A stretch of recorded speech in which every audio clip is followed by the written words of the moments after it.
तो आज हम जानते हैं बॉम्बे प्लान के बारे में। आप जानते हो क्या है ये बॉम्बे प्लान कब बनाया गया था, क्यों बनाया गया था, क्या था इसमें? नहीं पता, कोई नहीं। देखो, जो बॉम्बे प्लान है ये भारत के जो प्लानिंग कमीशन है ना, एक तरीके से ये लगा लो इसने उसकी नींव डाली थी। इंडिया का जो प्लानिंग कमीशन था, भारत की जो अर्थव्यवस्था चली थी सन 1951 के बाद, उसमें बॉम्बे प्लान का बहुत बड़ा हाथ रहा है। और आप कह सकते हो कि 1991 तक तो पूरा रोल इसने प्ले किया था। उसके बाद काफी हद तक बॉम्बे प्लान 1991 के बाद भी काम कर रहा था, और आज भी काफी हद तक जो भारत की अर्थव्यवस्था है उसमें इसका रोल देखा जा सकता है। तो हम कह सकते हैं भारत के डेवलपमेंट में या भारत के इकोनॉमिक डेवलपमेंट में बॉम्बे प्लान का एक बहुत बड़ा रोल रहा है। तो इसको हम जानने की कोशिश करते हैं कि ये है क्या, कैसे बना, कौन इसमें था, इसके रोल क्या क्या थे, उसने क्या क्या नीतियां बनाई थी। तो आज हम इसके ऊपर जानने की कोशिश करते हैं, ठीक है। तो बॉम्बे प्लान जो है ये भारत के एक आर्थिक नियोजन की एक प्रक्रिया थी, जिसको बॉम्बे प्लान के नाम से जाना गया। मुख्यतः इसमें 8 भारत के मशहूर उद्योगपति इसमें शामिल थे, जिनमें पुरुषोत्तम दास ठाकुरदास, जे.आर.डी. टाटा, जी.डी. बिरला, लाला श्रीराम, कस्तूर भाई, एडी श्रॉफ, आरदेशियर दलाल और जॉन मथाई थे। नॉर्मली क्या था कि इसकी जो रिपोर्ट थी वो 1944-45 के आसपास में आई थी कि भारत का जो है वो आर्थिक नियोजन किस तरीके से किया जाए। इसके अंदर इसके कुछ सदस्य थे। तो कांग्रेस ने भी एक सन 1938 के अंदर एनसीपी का एक प्लान बनाया था, एनपीसी का एक प्लान बनाया था। उसके अंदर भी ये बात रखी गई थी कि भारत को किस तरीके से नियोजित तरीके से या प्लान तरीके से आगे बढ़ाया जाए। तो इसकी जो सारी जो परिस्थिति निकल के आई, आप 1951 का भारत का फर्स्ट 5 ईयर प्लान देख सकते हैं, है ना। तो जो बॉम्बे प्लान था, बॉम्बे प्लान ने भी कुछ सिफारिशें की थी कि भारत को किस तरीके से आगे बढ़ाया जाए। जो इसकी कुछ मेन बातें थी उन पे हम आगे डिस्कशन करते हैं, ठीक है। सबसे पहले जो बॉम्बे प्लान के अंदर जो सिफारिश की गई थी वो थी कृषि पुनर्संरचना की। कृषि पुनर्संरचना, इससे क्या लाभ है? अब देखो, समस्या यहाँ पे है, जो बॉम्बे प्लान बनाया गया था उसमें ज्यादातर इंडस्ट्रियलिस्ट थे। इंडस्ट्रियलिस्ट इंसान क्या कभी प्लान इकोनॉमी को पाना चाहेगा?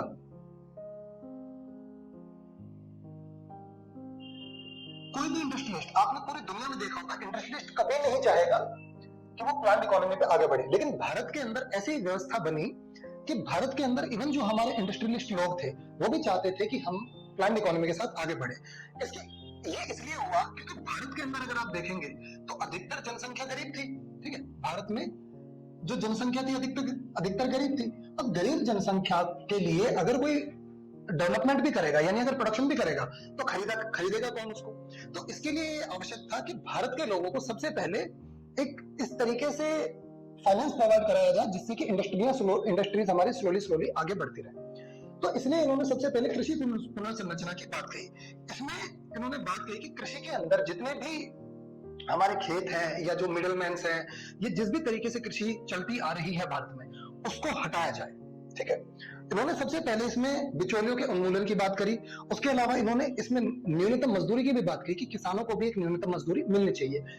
पहले क्या था, बेगारी चलती थी, ठीक है। बेगारी का मतलब होता है कि अगर किसी ने कर्जा ले लिया है तो उसके खेत पे कई सालों तक काम करे जा रहा है, उसको काम करना ही पड़ेगा। तो इस बेगारी को खत्म करने के लिए ये बॉम्बे प्लान के अंदर भी ये बात रखी गई थी कि हम जो है, जो कृषि के अंदर जितने भी मजदूर लगे हुए हैं उन्हें कुछ एक मिनिमम वेजेस दिया जाए, एक न्यूनतम मजदूरी दी जाए। न्यूनतम मजदूरी से क्या होगा कि उन किसानों के पास भी पैसा पहुंचना चालू हो जाएगा और वो खरीदारी के लिए सक्षम हो जाएंगे। उसके अलावा उन्होंने कृषक उत्पादकों के लिए उचित मूल्य की भी गारंटी प्रदान करने की बात कही। क्योंकि जो किसान होते हैं, किसान क्या है कि उनकी जो फसल खराब हो गई तो उन्हें कुछ मिलता ही नहीं था। तो इसलिए जो आज भी आप देखते होंगे कि मिनिमम सपोर्ट प्राइस जो किसानों को प्रोवाइड किया जाता है वो यहीं से बॉम्बे प्लान से ही आया था।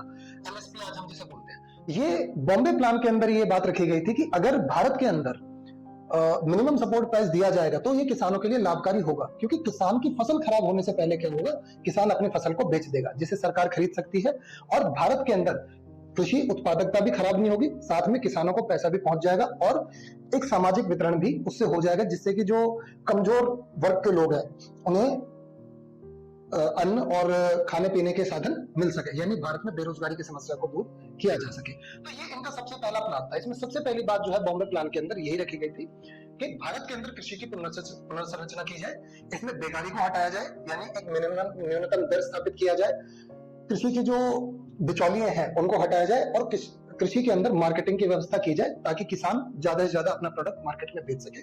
साथ ही उनको एक एमएसपी का जो सबसे पहला कॉन्सेप्ट दिया गया था वो इसी प्लान के अंदर दिया गया था, जिससे कि किसान जो है आगे बढ़े। और उस समय आपने ध्यान दिया होगा भारत की अधिकतर जो जनसंख्या थी वो कृषि पर आधारित थी, तो इसलिए बॉम्बे प्लान के अंदर ये बात रखी गई कि जब तक कृषक या किसान डेवलप नहीं होंगे तब तक कोई भी हमारे देश के अंदर वैल्यू इंक्रीज नहीं होगी, क्योंकि जब जनसंख्या ही गरीब रहेगी तो इंडस्ट्रियल प्रोडक्शन किया किसके लिए जाएगा। तो इसलिए सबसे पहली बात जो बॉम्बे प्लान के अंदर रखी गई थी वो कृषि आधारित रखी गई थी ताकि सभी लोगों को बराबर समानता मिल सके। दूसरा पॉइंट जो बॉम्बे प्लान में रखा गया था वो था औद्योगिकीकरण।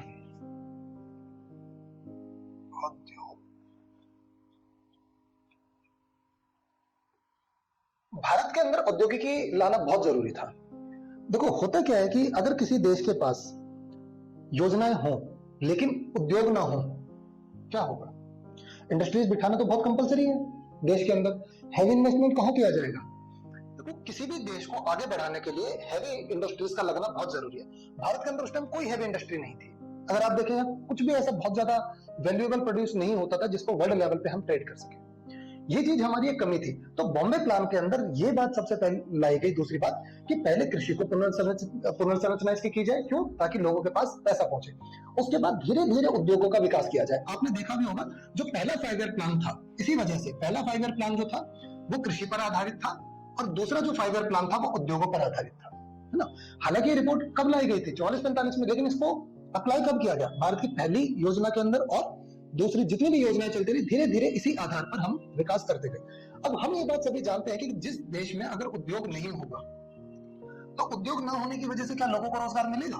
लोगों को रोजगार मिलने की संभावना ही नहीं बैठ जाती किसी भी तरीके से। लोग क्या करेंगे? वही बेरोजगार रहेंगे, जिससे कि प्रॉब्लम क्या हो जाती है कि उनके पास पैसा नहीं पहुंचता, और जब पैसा नहीं पहुंचेगा तो उद्योग जो लगाएंगे उनका प्रोडक्शन कौन खरीदेगा? उनके प्रोडक्शन खरीदने की तो संभावना ही नहीं हो जाती। तो इसलिए उन्होंने पहले बेरोजगारी को हटाया, उसके बाद धीरे धीरे इंडस्ट्रीज को बढ़ाना चालू किया।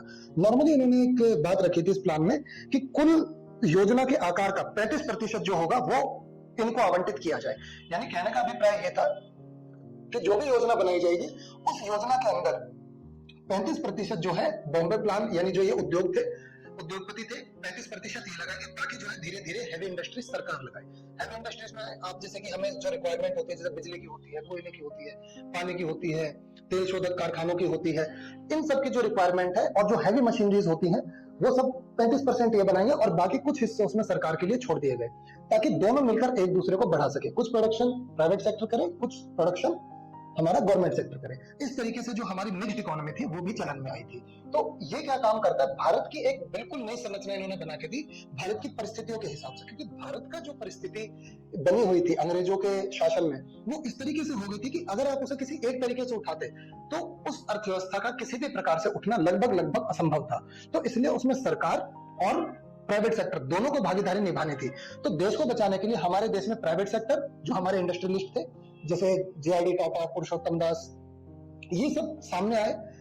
इन्होंने भी देश को वृद्धि करने में हाथ दिया और साथ ही हमारी सरकार ने भी उस वृद्धि को आगे बढ़ाया। जब दोनों ने मिलकर काम किया तब जाके हमारी अर्थव्यवस्था जो है वो काफी हद तक आगे बढ़ पाई है।